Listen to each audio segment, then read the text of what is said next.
In 2018's Avengers Infinity War, Doctor Strange told Tony Stark and the other heroes on Titan that he'd use the Time Stone to look into the future in order to view 14,605 possible outcomes to the conflict against Thanos. How many did we win? Strange said that only one of them ended up with the heroes of the MCU coming out on top, but was there more to it than that? As an audience, we immediately assumed the one future Strange referred to was, quite literally, the only way to stop the Mad Titan. But there's a theory that his focus wasn't actually on Thanos at all. Maybe his focus was on the fate of the Infinity Stones. There might have been several futures in which the heroes won, but only one in which they both won and in which the Infinity Stones were destroyed. And that was what Strange needed to happen. Let us explain further.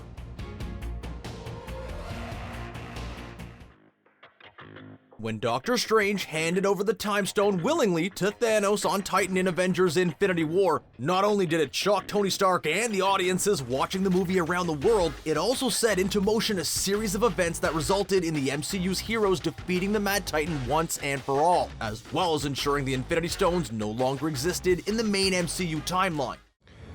We're in the endgame now. While there may have been more than one way to defeat the purple-skinned despot, Strange had orchestrated events knowing that the villain would destroy all five, because that's exactly what he wanted to happen, at least according to this theory. You see, it suggests that Strange saw further ahead than Avengers Endgame, and he saw that even in a world in which Thanos no longer existed, had the Infinity Stones still been around, they would continue to be sought out by characters intent on destruction and, in the case of the Mind Stone, continue to corrupt the minds of those who used it. Therefore, the Sorcerer Supreme had to make sure the snap happened, so that Thanos would proceed to destroy the Infinity Stones, which of course he did very early in Avengers Endgame after he'd retired to the Garden on a remote and peaceful planet. All of the stones have immense power. We saw what they did to the left side of Thanos' body, and tragically, to Tony Stark. Strange needed to ensure that they wouldn't fall into anyone else's hands, and Thanos was the only one powerful and crazy enough to demolish them completely. So in a nutshell, stopping Thanos wasn't enough. The future had to result in both him being defeated and the Infinity Stones being gone for good.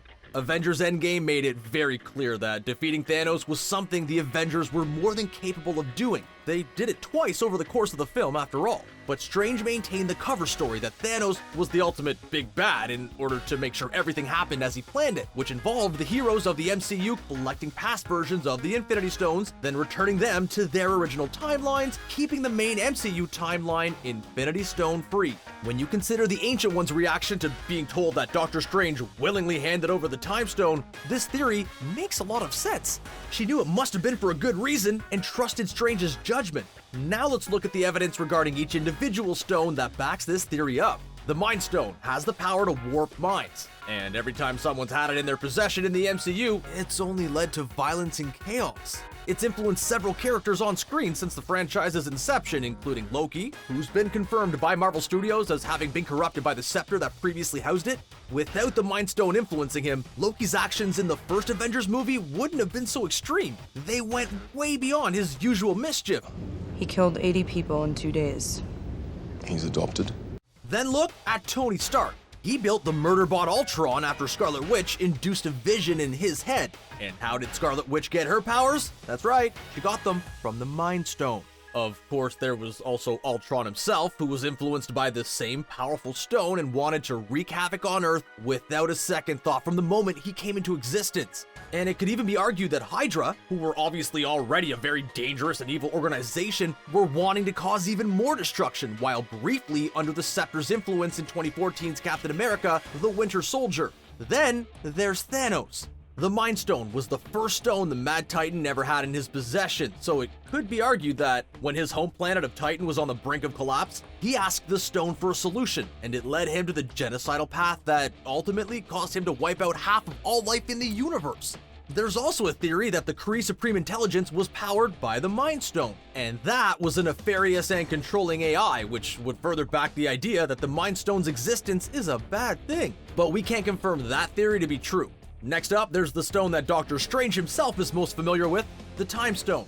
In his solo movie back in 2016, Strange was told that using the Time Stone could cause branches in time, unstable dimensional openings, spacious paradoxes, time loops, or even erase people from existence. And that begs the question, what's the point in having it around if using it is so dangerous? There's also evidence that its presence corrupted sorcerers. Just look at the Ancient One, who was revealed to be siphoning dark energy from the dark dimension to prolong her life. Just look at Carl Mordo, who ended up turning evil at the end of the Doctor Strange movie following Strange's heavy use of the Time Stone in his presence. And just look at Caecilius and his zealots, who, having been trained at Kamar-Taj, ended up being the main villains of Doctor Strange, aligning themselves with the evil Dormammu. Next up, it's the Power Stone, and from what we've seen of it so far, it's nothing more than a pure instrument of destruction. There's a little pee coming out of me right now. We've seen it being used by Eson the Searcher to destroy entire planets and civilizations, which immediately should ring alarm bells. It also fell into the hands of Karina, the Collector's assistant, whose irresponsible handling of it caused the Collector's Museum to go up in a huge explosion.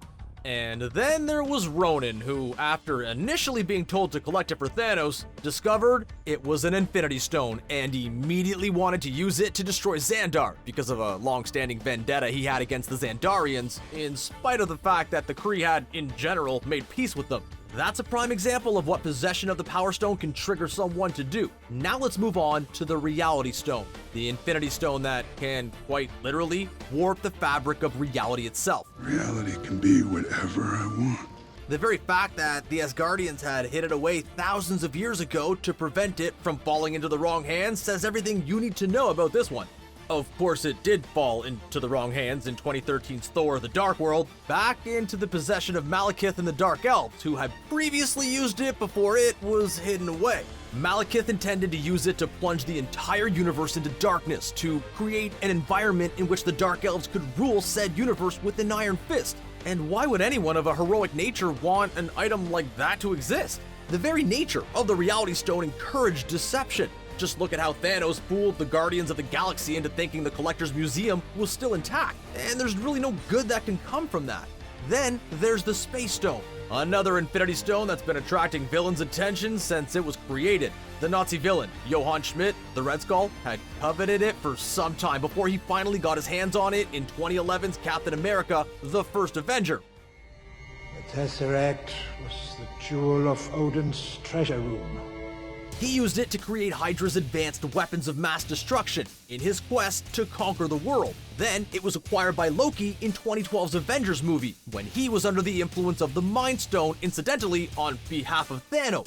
It enabled his forces to open the portal through which the Chitauri army were able to invade Earth. And why would any hero want the possibility of that happening to be a thing? And finally, there's the Soul Stone.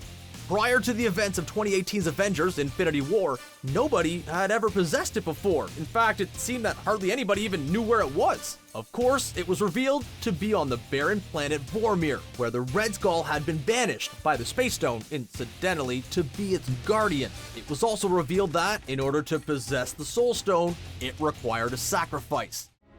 A soul for a soul.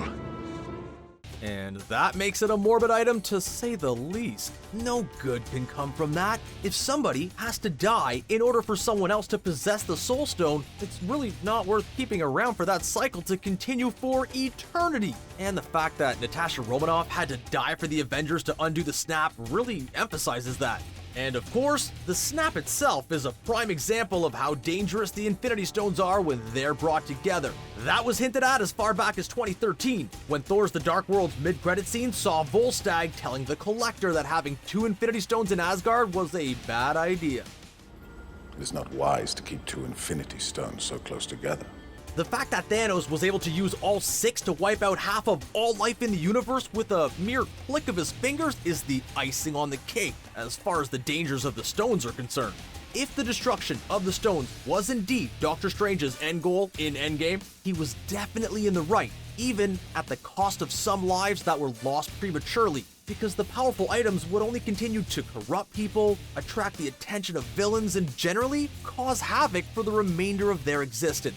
Don't get us wrong. The stones have proven incapable of tarnishing or corrupting certain heroes. The Guardians of the Galaxy and Bruce Banner are just some of the good guys who have wielded them without being seduced to the dark side. But maybe that's only the case with those who are strong-willed and pure of heart. It would still be a risk keeping them around when there are people who are more easily influenced or are prone to using powerful items for more destructive and nefarious purposes. Essentially, Strange knew that there would always be a danger of them falling into the hands of individuals not so good and decent. It is pretty ironic that Strange discovered the need to destroy the Infinity Stones by using an Infinity Stone, but hey, that's the way it goes. Prior to Avengers Endgame, there was a leak that hinted that the movie would reveal a bigger threat than Thanos. What if that bigger threat was never another powerful cosmic supervillain? What if, instead, the big threat was actually the Infinity Stones the whole time? Their influence and tendency to attract evil forces have helped to manipulate many of the major disastrous events in the Marvel Cinematic Universe. Thankfully, the Avengers and their heroic allies can rest easy now that they're gone for good, but there's absolutely no doubt that Marvel Studios will come up with another reason to assemble Earth's mightiest heroes before too long. Of course, now that time travel has been confirmed as possible in the MCU, a villain could end up figuring it out. Dr. Doom or Kang the Conqueror, for example, in which case they could just go back in time like the Avengers did and pluck the Infinity Stones from the past if they so wished. Not that we want to put a downer on Strange's plan or anything. We just did, didn't we? Oh well. What do you think of this theory? Was Doctor Strange's focus on ensuring the Infinity Stones were destroyed rather than just seeing Thanos defeated? Let us know your thoughts in the comments section, and don't forget to both like the video and subscribe to Screen Rant so you never miss our great new content in the future. See you next time, guys.